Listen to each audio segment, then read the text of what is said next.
Let's talk about something most people get backwards in relationships. You meet someone, there's chemistry, they say all the right things. You start investing your time, energy, and emotions, maybe even rearranging your day just to respond to their texts or meet their needs. And slowly, without realizing it, you've placed them at the center of your world. But here's the hard truth: people value what they work for. And the more readily available you are, the more someone begins to take you for granted. Now, this isn't about playing games. This is about reclaiming your power. It's about creating space for someone to truly see your worth, not because you shouted it from the rooftop, but because you were silent enough for them to feel your absence. When you ignore him, truly ignore him, you're not doing it out of revenge or manipulation. You're doing it from a place of clarity, a place where you've realized, I will no longer chase breadcrumbs while I deserve the whole damn loaf. The moment you stop feeding his ego with attention, the moment you stop answering every text within seconds, the moment you stop showing up like he's earned your presence, something shifts. He either steps up or he fades away, and either way you win. Why? Because if he shows up, truly shows up, you'll know it's real. And if he disappears, you'll know he was never truly yours to begin with. So ignore him, not because you're cold, but because you're warm. And you only give your warmth to people who know how to keep it lit. Watch what happens when you stop being an option and start acting like the prize. That's when the game changes. There's a deep psychological truth in how human beings perceive value. What we work for, we treasure. What we receive effortlessly, we often dismiss without realizing it. In relationships, this principle plays a powerful role. Yet many people forget it when emotions take over. We think that by giving more, showing up more, offering more, we will be appreciated more. But the paradox is the opposite often happens. The more easily accessible we are, the less we're appreciated. Think about anything you've worked hard to achieve, whether it was a degree, a job, or even personal growth. The sweat, time, and effort you poured into it made you proud of the outcome. You valued it deeply because you earned it. Now flip the script. Think about something that was just handed to you with no challenge, no effort required. Odds are it didn't hold the same weight in your life. That's human nature. The more effort we put into something, the more emotionally invested we become in it. In romantic dynamics, this plays out in subtle but powerful ways. When someone is constantly calling, texting, checking in, or rearranging their life for another person, without that effort being matched, they're essentially removing the need for the other person to try. And once effort dies, curiosity dies. And once curiosity dies, attraction starts to fade. The problem isn't that you're giving love, it's that you're giving it away too easily to someone who hasn't earned it yet. This isn't to say that love should be a game. It's not. But value is created when there's a sense of mystery, discovery, and gradual unfolding. When someone has to work to earn your attention, they don't just see you as a person, they see you as a reward. And a reward is cherished. But if you remove the effort from the equation, if you give your energy unconditionally before it's been invited or reciprocated, you become a constant. And constants, unfortunately, are often overlooked. The truth is, people may not even be aware they're doing it. When something is always available, it blends into the background. You become the emotional wallpaper of someone's life. But when you take a step back, when your presence becomes a privilege instead of a guarantee, suddenly they notice. Suddenly they have to ask themselves, why hasn't she reached out? Did I lose her interest? And that's when the value begins to rise. Not because you became someone new, but because you reminded them you were never someone to be taken lightly.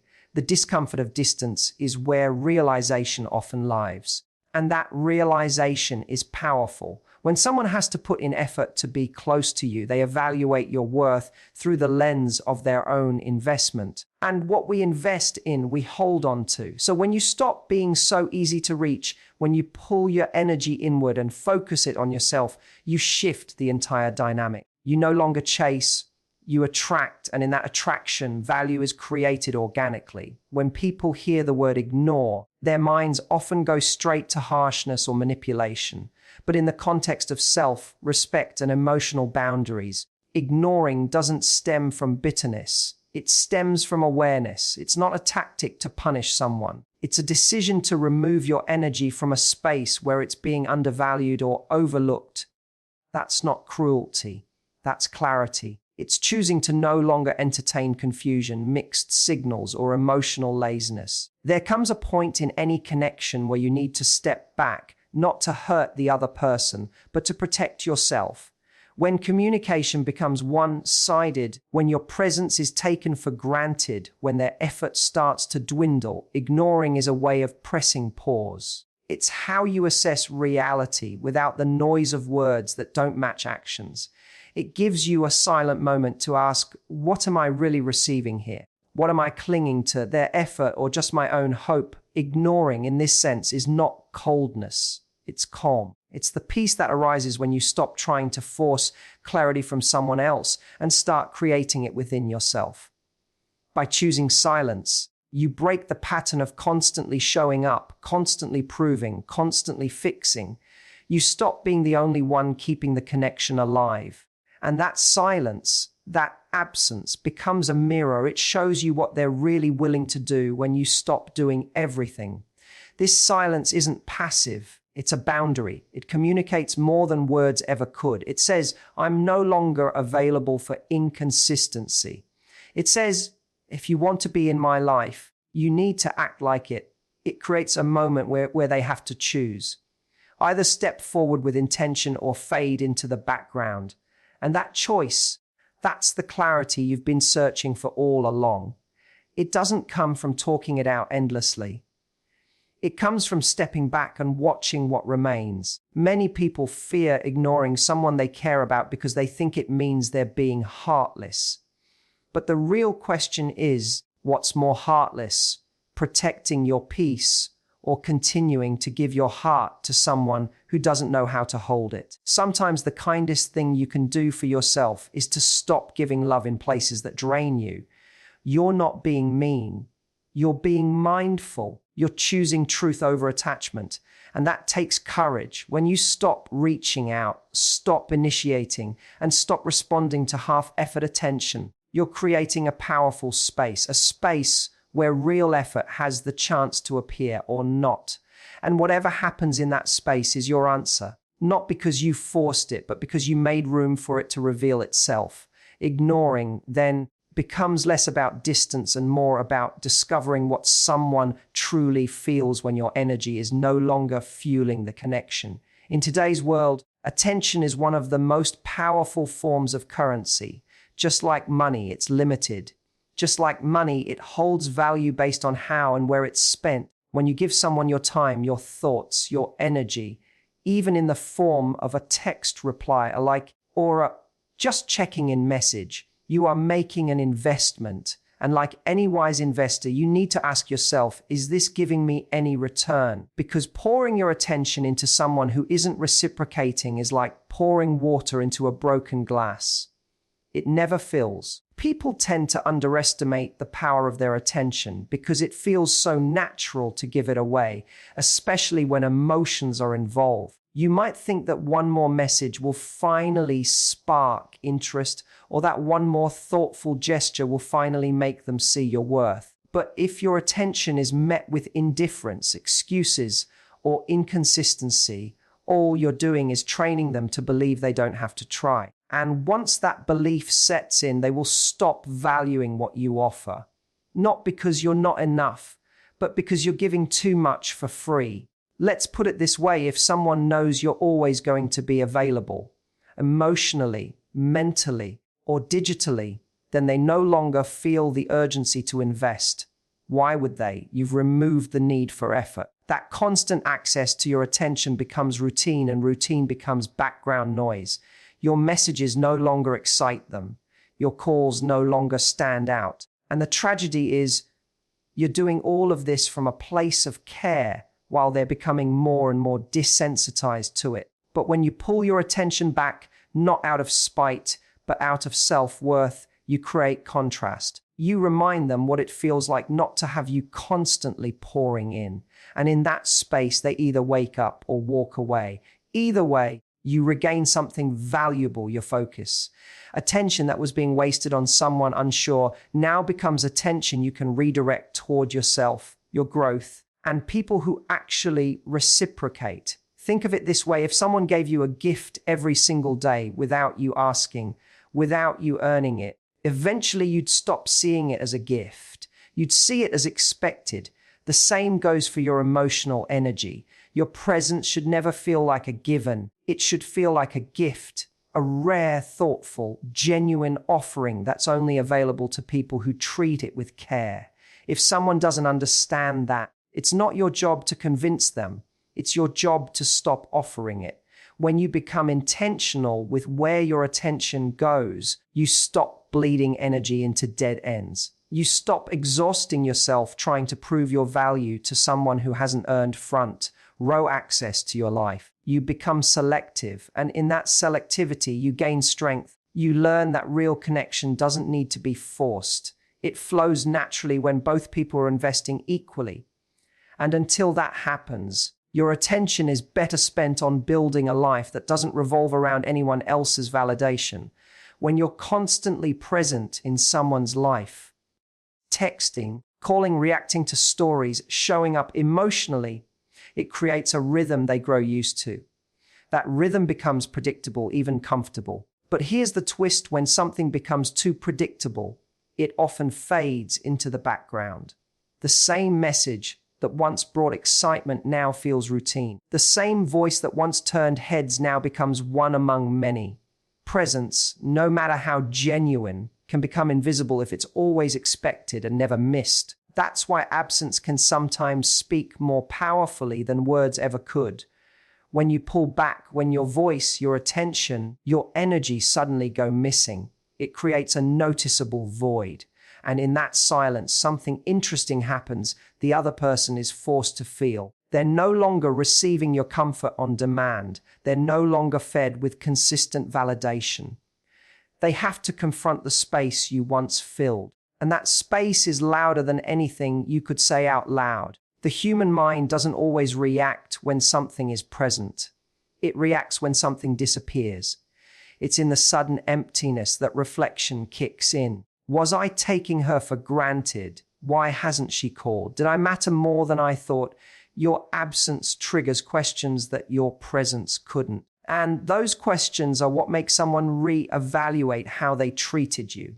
Not because you explained yourself, but because you didn't. You left room for your absence to do the talking.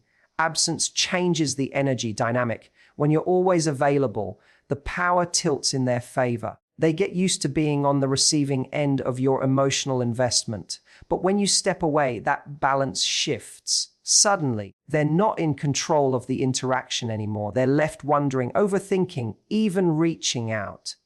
Not because you manipulated them, but because your silence has weight. It reminds them that your presence was never guaranteed. It was chosen, and it can be unchosen too. Absence also brings you clarity. It allows you to step outside of the emotional chaos and observe the connection from a distance. Were they ever really showing up for you? Were they only responding when you initiated? Sometimes, when we're too close to someone, we miss the signs. Distance gives you perspective. It helps you see if they miss you because they value you, or simply because they miss the convenience of your constant presence. Most importantly, your absence helps restore your self-worth. It reminds you that you don't need to be constantly seen to be valuable. You don't need to chase attention to be relevant. Sometimes the most powerful move isn't showing up, it's stepping back, because in that quiet retreat, you don't disappear. You stand out, you don't fade, you become unforgettable. And that shift changes the entire tone of the relationship without a single word spoken. Every relationship you have, romantic, platonic, or professional, is shaped by silent agreements you help create. Whether you realize it or not, your actions set the standard for how others engage with you. If you constantly excuse disrespect, Always make yourself available despite being ignored, or continue showing up for someone who gives you the bare minimum. You're indirectly teaching them that this behavior is acceptable, not because they're malicious, but because you've never shown them your limits. People observe your reactions more than your words. You can say, "I want honesty," or "I want consistency," but if you continue tolerating lies and last-minute attention, your actions contradict your words. Over time, they stop listening to what you say and start reacting only to what you allow. That's why boundaries are not just walls, they're instructions. They tell someone, "This is how I want to be treated." And more importantly, "This is what I won't tolerate." The problem arises when fear of loss overrides self-respect. You stay silent because you don't want to push them away. You avoid addressing things because you don't want to come off as needy. You keep giving passes, hoping they'll eventually realize your worth, but they won't, because from their perspective, everything is fine. If you never correct behavior, they assume you're okay with it.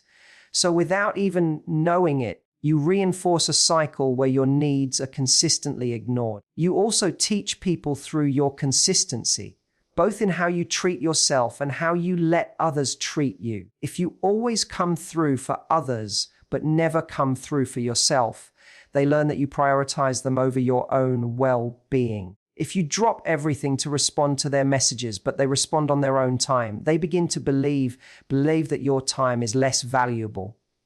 Over time, this creates an emotional imbalance where you become the giver and they become the taker, not because of who they are, but because of what you've allowed, what you permit, you promote. Every time you silence your discomfort, brush off the disrespect, or rationalize their lack of effort, you're not just protecting the relationship, you're also destroying the standards you once held.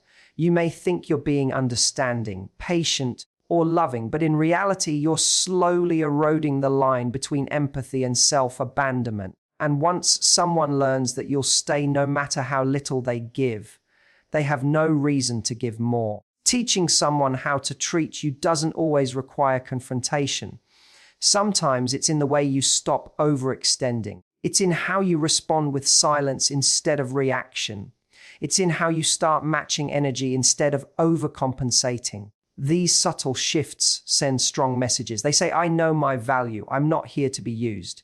If you want access to me, you'll have to show up with more than convenience." And when you start teaching that through action, people either rise to meet it or walk away. Either way, your standard remains.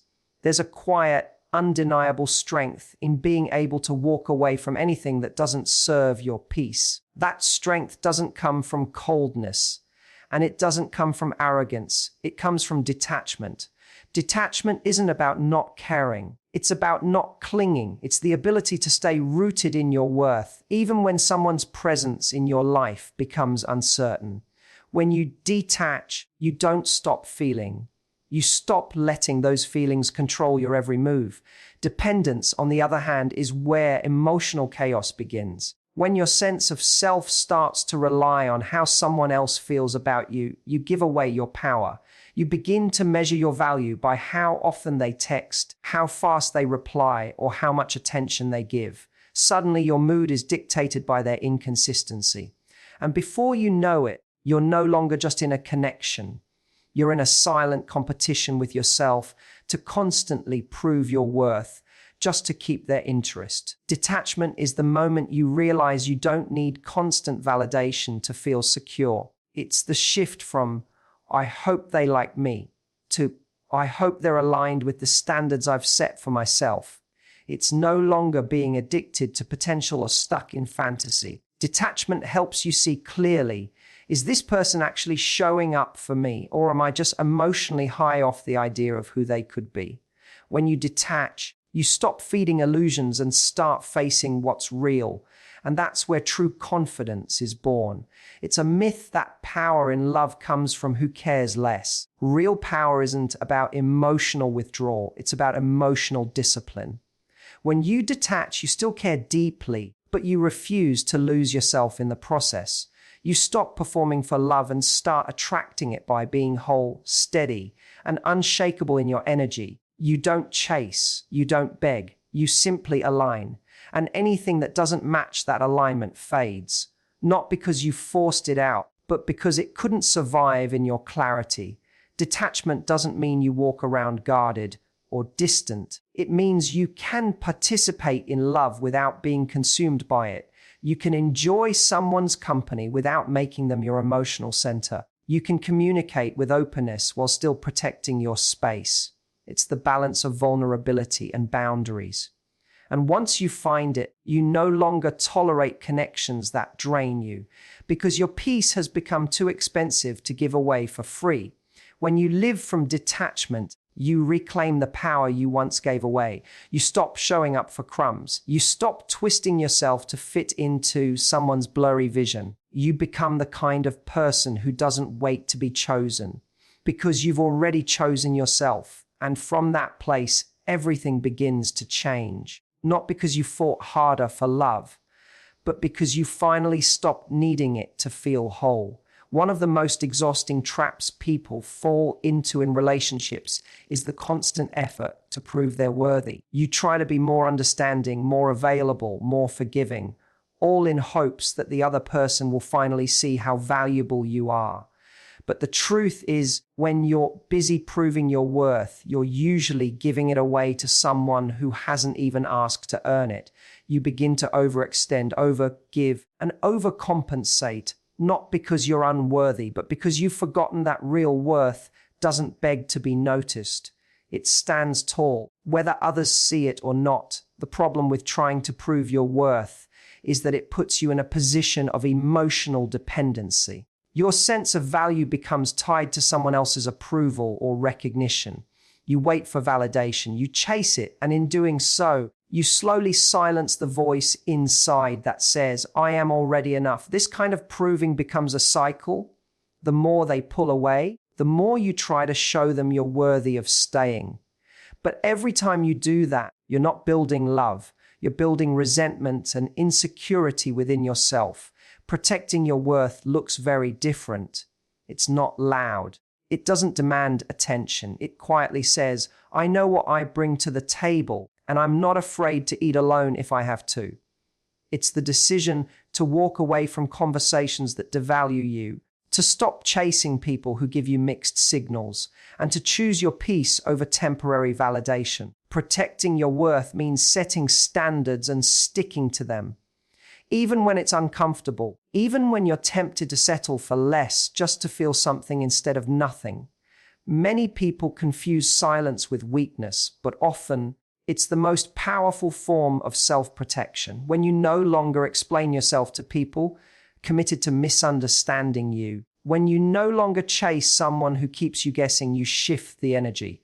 You stop proving and start observing. You start noticing who shows up without being asked. And that shift, that stillness, is where your true value shines, because your worth is never truly seen by the ones who need convincing. It's recognized by those who are aligned with it. You also protect your worth by honoring your time and emotional energy.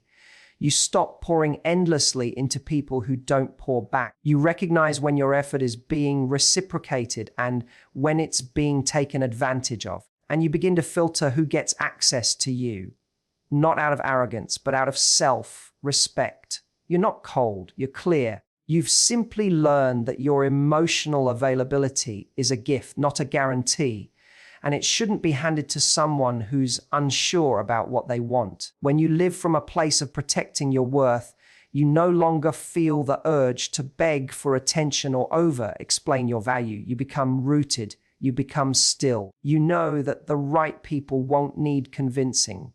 They'll recognize what you bring because they're capable of seeing it.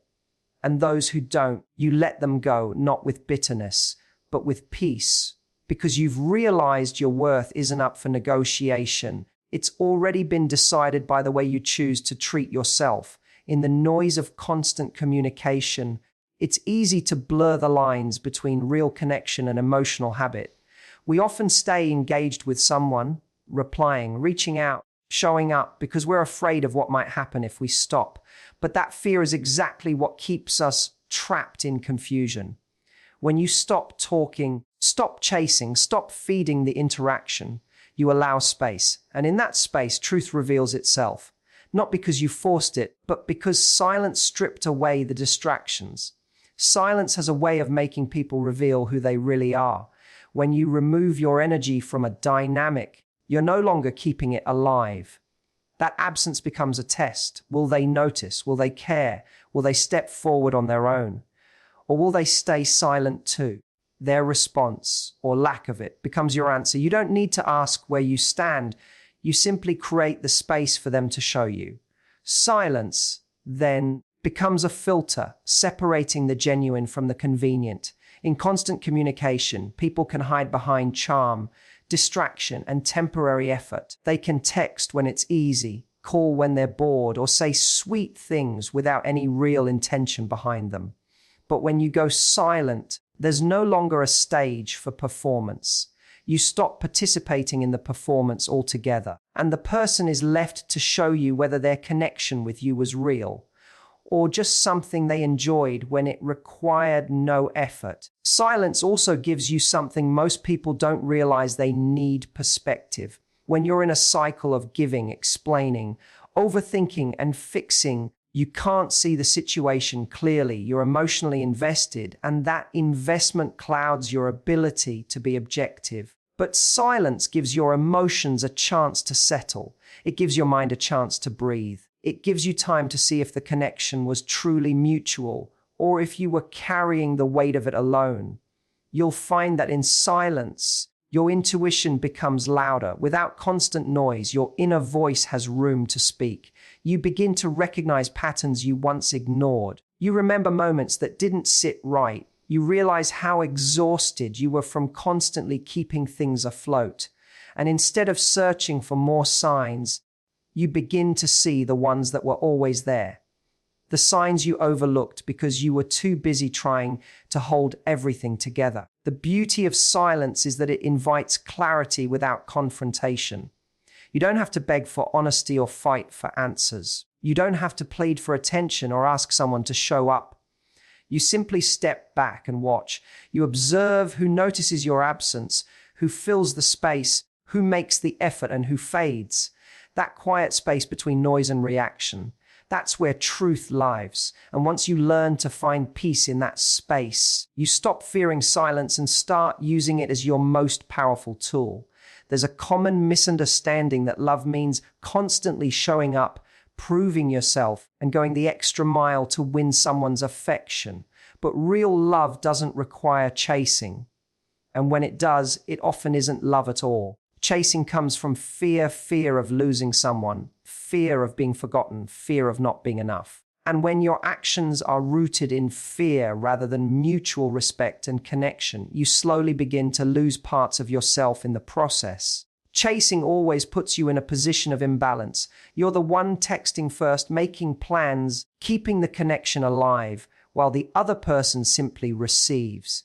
And in that imbalance, a silent message is sent: my time is less valuable than yours. My emotions are less important. My presence is not something you have to work for. Over time, this dynamic chips away at your self-esteem.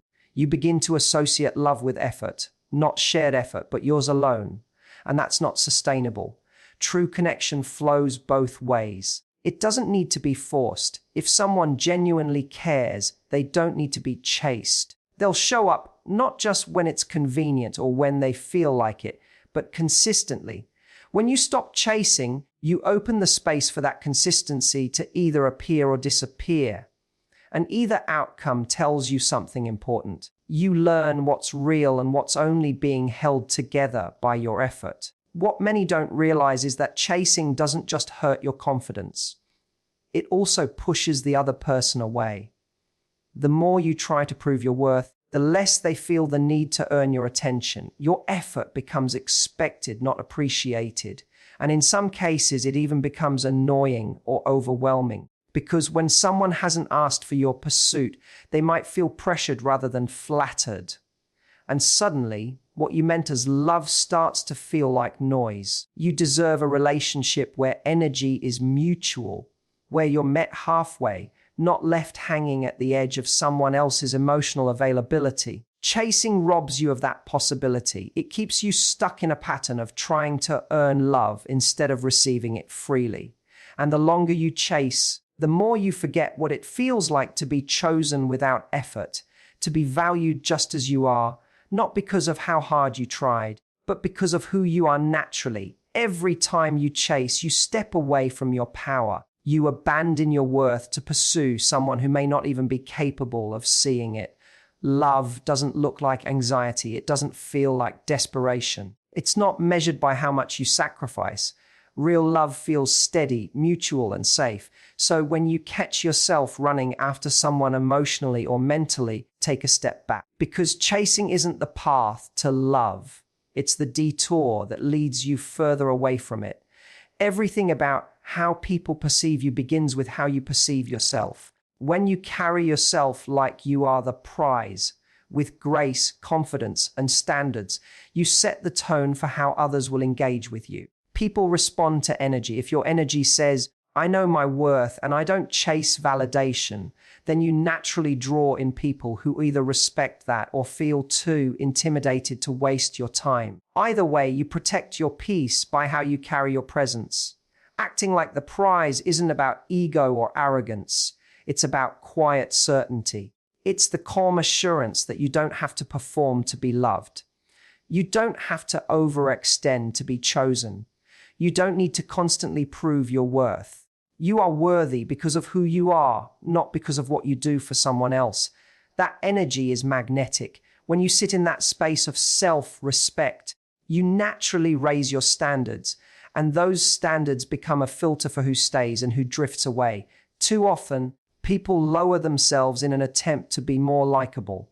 They shrink their needs, mute their expectations, and make excuses for someone else's lack of effort. But when you do that, you send a message that you don't believe you're the prize, that someone else is, and your job is to earn them. That dynamic flips the script in the worst way. It places your value in someone else's hands. And once you do that, you begin to accept less than you deserve just to keep their attention. But when you reverse that, when you own your worth unapologetically, everything changes. You no longer feel the need to chase because you understand that real connection doesn't require that. You no longer fear walking away because you know that losing someone who doesn't recognize your value isn't really a loss. You start attracting different energy, not because you've become someone new, but because you've stopped compromising who you are. You also communicate differently when you know you're the prize. You don't tolerate inconsistent behavior. You don't engage in games. You don't wait around for someone to figure it out. Your communication becomes direct, grounded, and self-assured. You don't use silence to manipulate. You use silence to protect your space. You don't beg for love. You receive it when it's offered genuinely, and you release it when it's not. That kind of clarity is rare, and that's why it stands out. Being the prize means you recognize your emotional availability as a privilege, not something just anyone can access. It means that your time, energy, and love come with value, and that value isn't negotiable. You don't compromise it for potential, and you don't trade it for temporary attention. And as you begin to show up with that quiet power, the world around you starts to shift. People either rise to meet you, or they move out of your space. And both are signs that you're finally moving in alignment with your worth.